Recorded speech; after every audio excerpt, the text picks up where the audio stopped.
Avant de retrouver comme un jeudi sur deux le rendez-vous de la médiatrice avec la directrice de France Culture, Sandrine Trainer, aujourd'hui, pour répondre au courrier des auditeurs. Dans l'actualité des idées, aujourd'hui, comment définir le macronisme?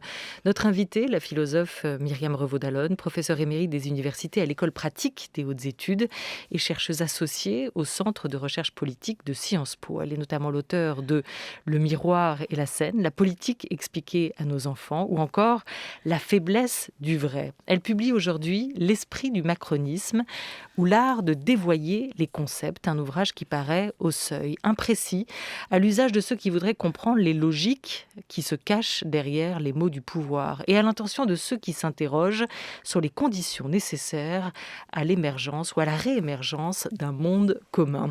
Bonjour à vous, Myriam Revaud-Dallon. Bonjour. Bonjour, merci d'être avec nous. C'est vrai que c'était le macronisme, c'était le grand sujet de son début de mandat. Qu'est-ce que Macron fait à la politique? Quelle est la colonne vertébrale de son action? Ni de gauche, ni de droite, mais alors d'où était-il? À un an de la fin de son quinquennat, est-ce que vous cherchez toujours ce qu'est le macronisme? Pas vraiment. Et je dois vous dire que j'avais repéré déjà un certain nombre de caractéristiques assez tôt. Alors évidemment, il fallait attendre l'exercice du pouvoir pour voir concrètement ce qui se dégageait. Mais par exemple, lors de la campagne électorale, par exemple l'affirmation ni droite ni gauche, qui était justifiée comme un dépassement des clivages habituels, prétendument obsolètes, ce qui était dit déjà des caractéristiques du nouveau monde, qui était quand même déjà dessiné d'une manière assez, je dirais, étrangère à la politique. C'est la sensation que j'ai eue. Et puis après, effectivement, c'était intéressant. Et puis alors en même temps, il y avait une référence constante à la philosophie des Lumières. Ça, on l'a vu dès le discours du Louvre, le jour après l'élection, et cette référence aussi permanente aux Lumières, aussi dans le livre Révolution, la vocation de la rupture. Donc très tôt, j'ai été amenée à m'interroger sur le sens de ces notions et sur la façon dont elles étaient mobilisées dans le discours macronien. Et je me suis tout de suite demandé, mais au fond, à quelle vision du lien social ça pouvait bien renvoyer. Parce qu'il y avait en même temps, au fond, des contradictions internes. Par exemple, il y avait un appel constant à l'autonomie, mais l'autonomie, c'est un concept compliqué. On sait que c'est un terme qui est apparu, une notion qui est apparue fondamentalement avec la modernité, avec les Lumières, et au moment où le statut même de la liberté a complètement changé, où où la liberté est devenue un principe et un fondement lié au genre humain lui-même, à l'individu et au genre humain. C'est ça, et c'est ce qui est intéressant, c'est qu'on pourrait se dire que dans l'urgence actuelle, dans le moment que nous vivons, avec cette crise sanitaire, cette pandémie, la question de la définition du macronisme, elle est repassée un peu, ou elle pourrait repasser un peu au second plan, que c'est plus une priorité, comme au début de son quinquennat, de se demander quel est le cap qu'il s'est fixé, où il nous emmène, ce que veulent dire ces mots, et quelle est la doctrine, la philosophie qui a pu l'influencer. Au contraire, dites-vous, il y a aujourd'hui... cette question se pose avec encore plus d'actualité et d'acuité dans ce moment que nous vivons, parce qu'au fond, c'est moins de définir le macronisme, ce que vous avez cherché à faire dans cet ouvrage, l'esprit du macronisme, que de comprendre quelle est sa philosophie du lien social, et ce faisant, de comprendre quelles sont les conditions qui pourraient permettre l'émergence de ce monde commun. Comment avez-vous procédé pour pour ce faire. Vous faites référence à Max Weber, vous faites référence à Montesquieu aussi. L'un est l'auteur de l'esprit du capitalisme, l'autre est l'auteur de l'esprit des lois, et vous signez, vous, l'esprit du macronisme. Alors, je me suis évidemment référée très explicitement à ces deux filiations, parce que dans ces deux ouvrages, qui sont des ouvrages canoniques, mais très différents l'un de l'autre, la société n'est pas simplement analysée au prisme de son fonctionnement institutionnel, mais elle est mise en rapport avec les subjectivités, avec l'esprit du temps, avec le rapport entre l'individu et le pouvoir. Et par exemple, Weber se pose la question du type d'homme qui est fabriqué ou qui est en rapport avec le capitalisme. Bon. Et de la même façon, Montesquieu ne s'attache pas simplement à ce qu'il appelle la nature des gouvernements, mais leurs principes. Et c'est très intéressant parce que le principe, c'est le moteur, ce qui les fait. Et ce sont pour Montesquieu les passions. Alors on dirait, dans un autre vocabulaire, les affects ou les dispositions subjectives, mais c'est ça qui m'a... D'ailleurs, j'ai toujours travaillé un petit peu en élargissant la réflexion sur la politique à la question des subjectivités, à la question des affects, notamment en ce qui concerne la démocratie. Je considère que ce n'est pas simplement une mise en forme institutionnelle, mais aussi une certaine manière de voir le monde et d'envisager le monde commun. Et vous parlez justement d'un projet d'anthropologie politique pour expliquer votre démarche. Aborder cet objet insaisissable, écrivez-vous, qu'est le macronisme, dans son adhérence à l'esprit du temps. Pour y parvenir, vous repassez par les mots du macronisme, qui sont aussi du coup les mots du pouvoir, art de gouverner, art de dire, mise en bouche, signé Félix Levaché. La politique sociale, regardez. On met un pognon de dingue dans des minima sociaux, les gens ils sont quand même pauvres. On n'en sort pas. Because wherever we live, whoever we are, we all share. Et une gare, the same c'est un lieu où on croise. Make Les gens qui réussissent et les gens qui ne sont rien. our planet great again. Je suis comme ça et je ne changerai pas. Quand des pays ont encore aujourd'hui 7 à 8 enfants par femme, vous pouvez décider d'y dépenser des milliards d'euros, vous ne stabiliserez rien. Il y en a certains, au lieu de... Le bordel, il ferait mieux d'aller regarder s'ils ne peuvent pas avoir des postes là-bas, parce qu'il y en a qui ont les qualifications pour le faire. Hein. Je suis comme ça. Et ce peuple luthérien qui a vécu les transformations des dernières décennies, et je ne changerai pas, n'est pas exactement le Gaulois réfractaire au changement. Je serai d'une détermination absolue. Et je ne céderai rien. Je cherche un responsable, Ni aux fainéants, dites-leur chaque jour, ni aux vous cyniques, l'avez devant vous. ni aux extrêmes. Le seul responsable de cette affaire, c'est moi. Ah, cette formule de premier de cordée Je me souviens de mes lectures enfantines et de quelques pratiques pyrénéennes. Je suis obligé d'être lucide, de dire que je n'ai pas réussi à me faire comprendre. Le Gaulois réfractaire au changement, le chômeur invité à traverser la rue, la fameuse formule du premier de cordée, Myriam Revaud-Dallon. Quels sont les mots qui vous ont interpellé ? Quels sont ces mots qui vous semblent signifiants d'une pensée aussi ? Alors j'ai vraiment essayé, en écoutant ces propos, qui ont été cités mille et mille fois, j'ai essayé de me demander au fond à quelle vision du monde commun il renvoyait, à quelle vision de la réussite individuelle, à quelle vision du lien social, à quelle vision de la nouveauté, de la modernité.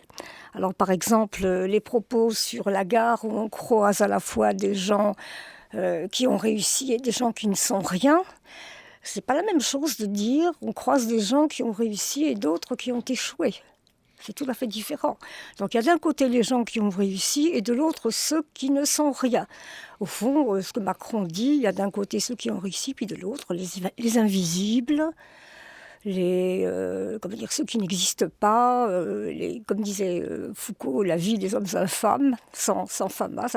Donc il y a ici une espèce de critères, au fond, de ce que doit être une bonne société, selon Macron, c'est-à-dire la responsabilité individuelle de ceux qui sont gratifiés parce qu'ils réussissent et de ceux qui sont renvoyés au néant, littéralement, parce qu'ils échouent sur le plan professionnel. Parce que qu'est-ce que ça veut dire, ceux qui réussissent ?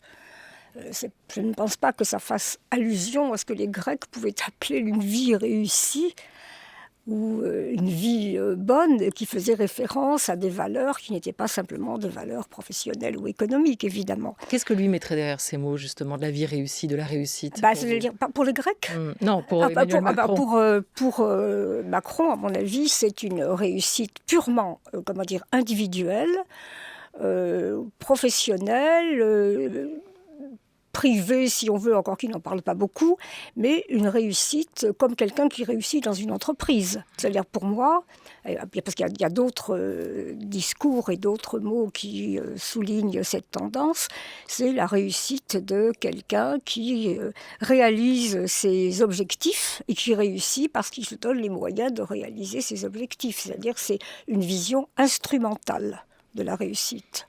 Et vous parlez d'une rhétorique qui brouille un peu les repères, derrière laquelle se profile une certaine mise en scène du monde, alors l'individu, plutôt que le sujet citoyen par exemple. À vous lire, Emmanuel Macron aurait surtout repris les mots d'une époque, celle du néolibéralisme. C'est un courant de pensée qui met en avant, écrivez-vous, la figure d'un individu qui ne devrait rien à personne, d'un sujet dit autonome en ce qu'il ne tire la loi de son action que de lui-même, de son mérite propre, de ses efforts, tels le self-made ou encore les premiers de cordée.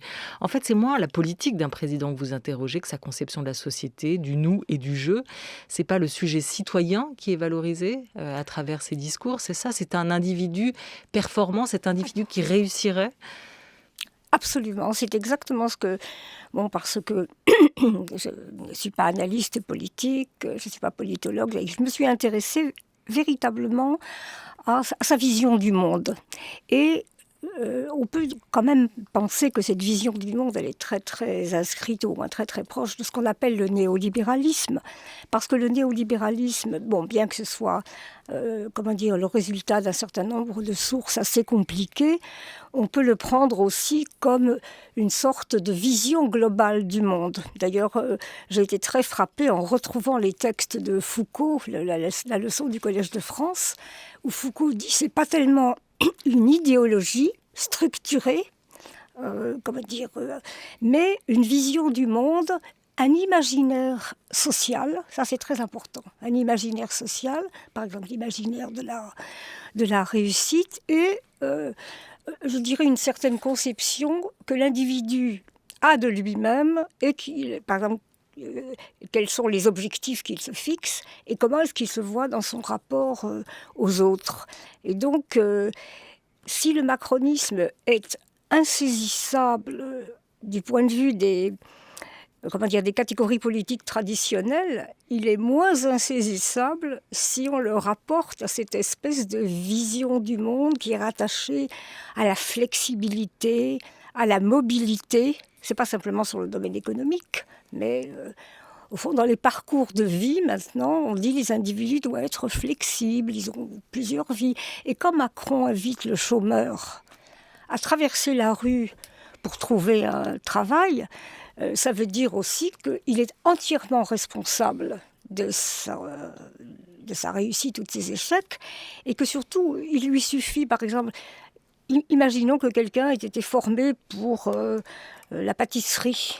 Il n'y a pas de travail dans la pâtisserie, mais il n'a qu'à aller ailleurs. C'est-à-dire qu'au fond, l'invitation à se responsabiliser, c'est aussi une invitation à abandonner ce pourquoi, par exemple, ce qu'on a appris ou ce pourquoi on a pu être formé, même sur le plan professionnel. Alors que pour vivre mieux, pour vivre ensemble, de quoi ou de qui devrions-nous être responsables, Myriam Raoult-Dallon ? Nous devrions être responsables. Il y a là un appauvrissement du concept de responsabilité, parce que le concept de responsabilité, il a une épaisseur morale. Quand on dit qu'on est responsable de quelque chose, ça s'analyse en termes de tort, en termes d'épaisseur morale, en termes de dommages. Tout ça, c'est complètement absent de la responsabilité telle que l'entend Macron, parce que c'est uniquement une responsabilité qui se réduit au calcul des conséquences.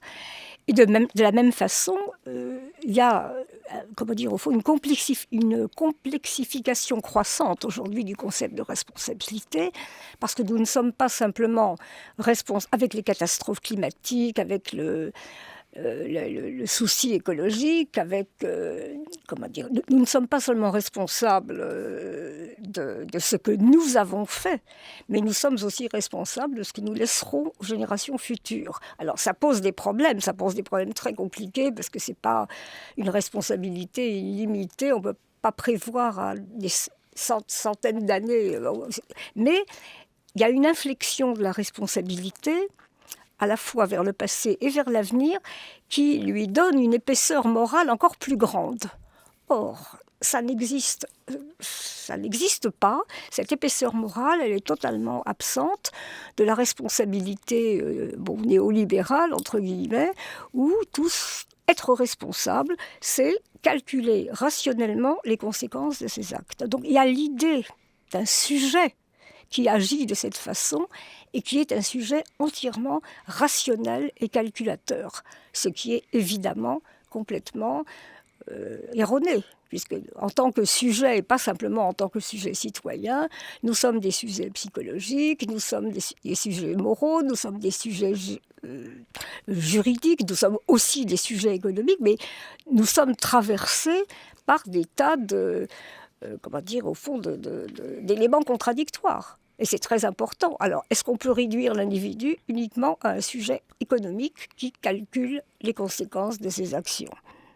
Et c'est ça aussi, ce nouveau monde auquel il faudrait nous adapter aujourd'hui, que Emmanuel Macron définit comment à vos yeux ? Écoutez, ce nouveau monde, pour moi, alors évidemment, vous avez dit tout à l'heure que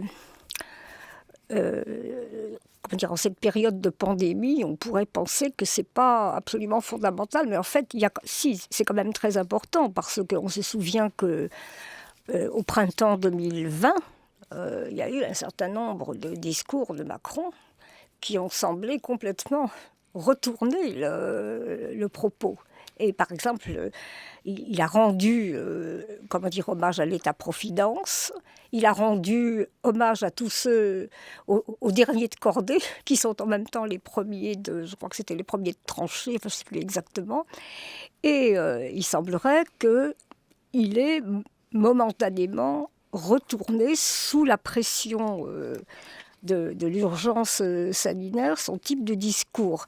Et alors là, ça a été un petit peu compliqué, parce que tout le monde s'est demandé, moi aussi, si vraiment ça allait être une inflexion capitale de son orientation.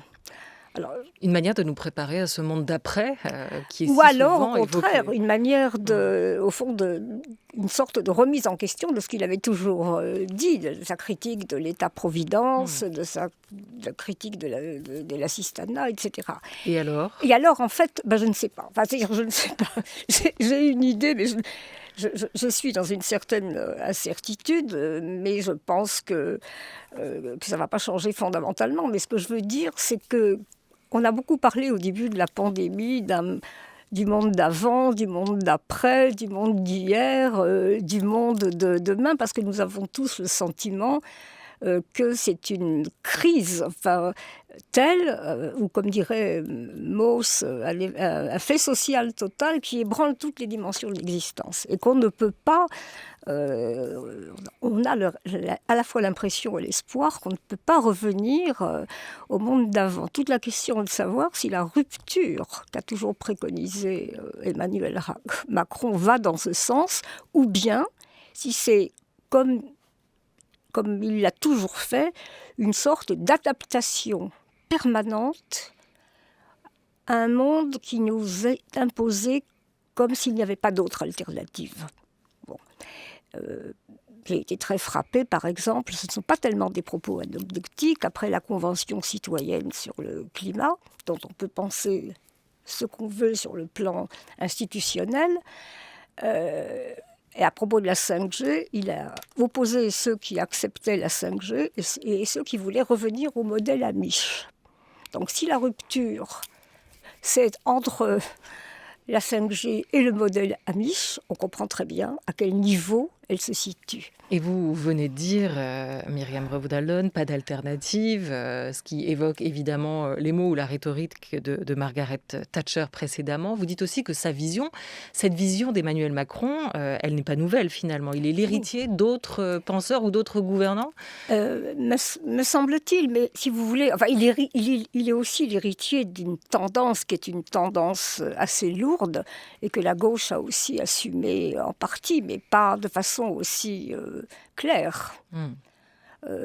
Reagan disait déjà, l'État, c'est pas la question, c'est pas le problème, c'est la question où l'État, c'est pas, pardon, excusez-moi, l'État, ce n'est pas la solution, c'est le problème. Et Thatcher, elle a dit explicitement, je cite un entretien avec un magazine anglais, elle dit « La société, c'est qui ? Ça n'existe pas.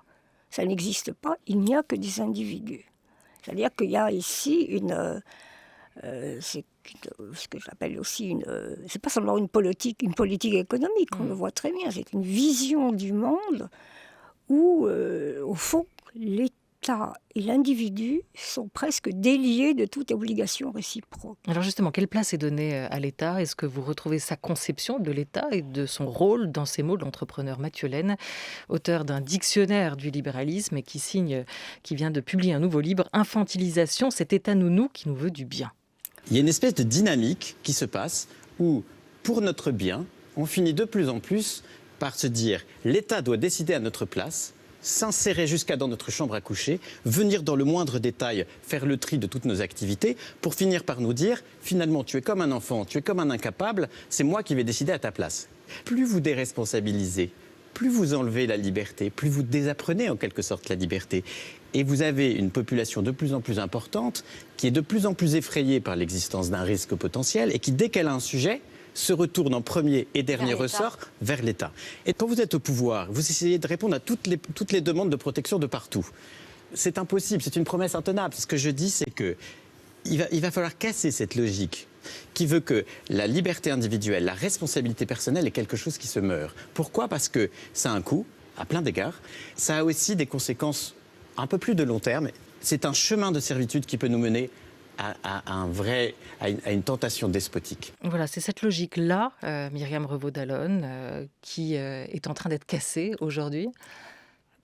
Cette logique qui est en train d'être cassée, c'est-à-dire qu'en fait, ce que Mathieu Laine décrit ici, c'est une certaine conception de la liberté extrêmement contestable, c'est-à-dire de la liberté strictement individuelle, alors que si...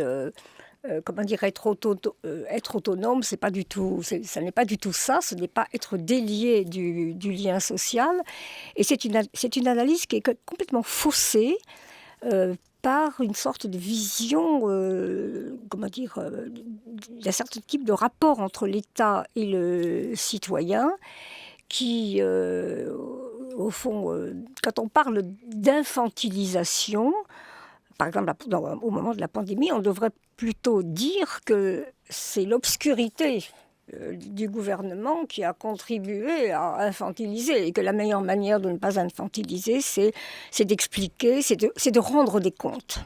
Mais finalement, et pardon, pour conclure, ces trois mots, autonomie, responsabilité, capacité, dont vous dites qu'ils ont été dévoyés depuis 3-4 ans par le macronisme, Myriam Revaud-Dallon, est-ce qu'il faut les réinvestir autrement ou est-ce qu'il faut changer de mots ? Est-ce que vous souhaitez voir apparaître maintenant des nouveaux mots ? Non, parce que je pense que la question de l'autonomie, elle est complexe, mais elle est fondamentale, et que je ne vois pas pourquoi les individus ne souhaiteraient pas devenir autonomes. Être responsable, ça a un sens. On est responsable de ce que l'on a fait, mais dans un certain nombre de situations et de conditions. Et quand on est capable de faire quelque chose, il faut aussi admettre qu'on n'est pas tout puissant, mais il y a une espèce de parcours des capacités qui se fait sur le fond, au fond d'impuissances qui sont aussi également des impuissances sociales et historiques. À quelles conditions un monde commun est-il possible et comment l'habiter? Je vous renvoie vers le nouvel essai de Myriam Revaud-Dallon, L'esprit du macronisme ou l'art de dévoyer les concepts qui paraît au seuil. Merci beaucoup à vous d'avoir été avec nous. France Culture, il est 13h21. Tout de suite, c'est le rendez-vous de la médiatrice.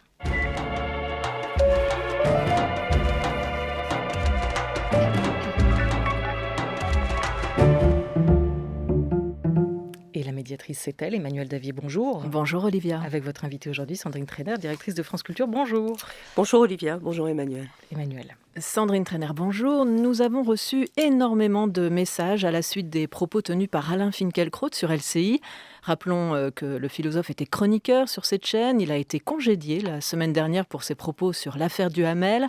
En substance, Alain Finkielkraut s'est dit contre un lynchage généralisé du politologue Olivier Duhamel, accusé dans un livre par sa belle-fille Camille Kouchner d'agression incestueuse sur son frère jumeau alors qu'il était adolescent.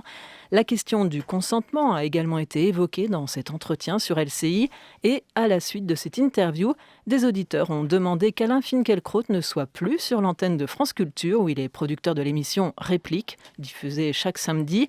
Alors tout d'abord, Sandrine Trainer, comprenez-vous l'indignation, l'incompréhension que les propos d'Alain Finkielkraut ont suscité ? Comment ne pas les comprendre, Emmanuel ? Je comprends, bien entendu, les indignations et les incompréhensions que les propos d'Alain Finkielkraut ont suscitées.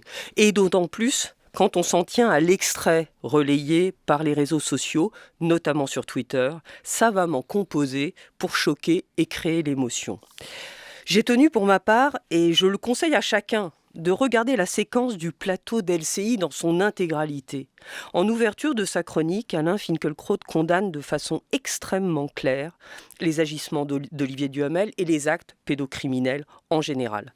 Il ne laisse aucune ambiguïté sur le sujet, ce qui est pour moi évidemment fondamental et même déterminant. Alors, des auditeurs ont demandé que vous mettiez fin à cette collaboration avec Alain Finkielkraut. Que leur répondez-vous ? Comme vous le savez, Emmanuel, je n'ai pas voulu répondre dans la précipitation. J'ai pris le temps de regarder plusieurs fois l'émission d'LCI, d'en parler ici, à Radio France, avec vous-même, avec notre présidente Sybille Veil, avec Dana Astier, directrice des antennes. J'ai pris le temps de la réflexion et je crois que c'est ce que l'on est en droit d'attendre de la directrice de France Culture. Puis j'ai écrit un texte qui est sur votre site et je renvoie nos auditeurs sur votre site et sur ce texte. Je ne commande pas ce qu'a dit Alain Finkielkraut en dehors de notre antenne, dont il s'explique lui-même du reste dans le magazine Le Point juste paru. Je prend acte, en revanche, comme je vous l'ai dit, de sa condamnation des faits criminels reprochés à Olivier Duhamel. Et maintenant, je voudrais dire ceci à nos auditeurs. Alain Finkielkraut produit Réplique depuis plus de 30 ans sur France Culture. Il est adepte des sujets difficiles, parfois polémiques, notamment parce qu'il est extrêmement sensible au reflet des questionnements de l'époque. Dans Réplique, il anime un débat avec des penseurs, des chercheurs, des écrivains. Parmi ses fidèles auditeurs, il a ses fans, mais il a aussi ses détracteurs. C'est une des caractéristiques de Réplique. Je crois que personne ne l'écoute pour être d'accord, ou pas du reste, avec Alain Finkielkraut, mais pour réfléchir à notre temps en écoutant France Culture. Réplique occupe une place très particulière dans l'espace culturel et médiatique français et une place qu'il me paraît nécessaire et même très important de conserver. Et pour ma part, en responsabilité, je m'assure qu'Alain Finkielkraut reste fidèle à la promesse de son émission Réplique et aux engagements de France Culture, à savoir la garantie dans son émission comme dans les autres du reste d'un débat public exigeant et pluraliste. Il y a 2 points qu'il est important de relever. Parmi les auditeurs qui souhaitent l'éviction d'Alain Finkielkraut, certains nous disent qu'ils n'ont jamais écouté Réplique, mais qu'ils sont choqués que France Culture continue à laisser Alain Finkielkraut s'exprimer. Et puis, tout à l'opposé, et pour être tout à fait factuel, indiquons que des messages de soutien aux philosophes nous ont également été adressés, avec un argumentaire très étayé dénonçant un terrorisme idéologique qui s'approprie la liberté d'expression et la refuse à tout autre. Sandrine Trainer, ces réactions, que traduisent-elles de notre époque ? Alors d'abord, j'espère évidemment que les auditeurs qui n'ont jamais écouté Réplique vont venir l'écouter le samedi matin à 9h07, après les excellents matins du samedi. Alors, il faut d'abord rappeler, je crois, il faut être très clair sur ces sujets-là, qu'il y a des questions qui ne relèvent pas de la liberté d'opinion ni de la libre expression. Et du reste, Alain Finkielkraut, s'interrogeant sur la question de l'évolution possible du droit en matière de consentement, n'a rien dit qui soit hors la loi. Le sujet qui a créé l'émotion, le sujet des faits reprochés à Olivier Duhamel, ne relève donc pas du débat. Néanmoins, puisque vous m'interrogez, je constate comme vous que les débats se tendent à l'image d'une société clivée, fragmentée. On a l'occasion d'en parler souvent sur cette antenne où on peine à s'écouter et donc à se comprendre.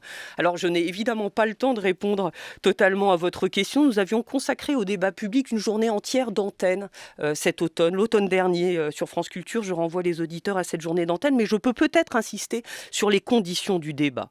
Il n'y a pas de débat digne sans le temps du débat, sans échange contradictoire et sans pluralisme. Un débat digne est un débat bien posé. Il faut le bon sujet, la bonne question dans le sujet et les bonnes personnes pour y répondre. Ce n'est malheureusement pas toujours ce que l'on entend aujourd'hui dans les médias. C'est pourquoi on ne peut pas faire la même chose sur LCI et sur France Culture. Il faut aussi, selon moi, que les gens qui répondent à la question posée puissent se prévaloir d'un travail ou d'une expérience sur celui-ci. Je ne serais pas détrompée, je pense, dans ce studio. La pure logique de l'opinion généralisée me paraît dénuée d'intérêt et surtout dénaturer complètement ce que doit être un débat en démocratie. Vos auditeurs apprécieront cette prise de position très claire qui est nécessaire. Pour finir, un mot sur les audiences, puisque c'est aujourd'hui qu'on les connaît, pour Paris-Île-de-France, Sandrine Trainer. Ah oui, il n'y a pas que des sujets difficiles. Non, mais ça, c'est un sujet agréable. Dit, les sujets difficiles, ils permettent de réfléchir et de se positionner. Et bon, une fois encore, en fait, ça fait grandir tout le monde, y compris soi-même. Ben oui, vous savez, nous avons eu des audiences la semaine dernière. Aujourd'hui, c'est singulièrement les audiences en Île-de-France et à Paris qui sont tombées, comme on dit d'une dépêche qu'elle tombe. Ils font de France Culture, pour la première fois de son histoire, la 3e radio la plus écoutée à Paris. C'est quand même un fait presque étonnant, si j'ose dire. Je ne devrais pas dire ça, mais bon. Avec 9,8, presque 10 points d'audience cumulés. Ça fait de France Culture, près de 12% des Parisiens écoutent France Culture.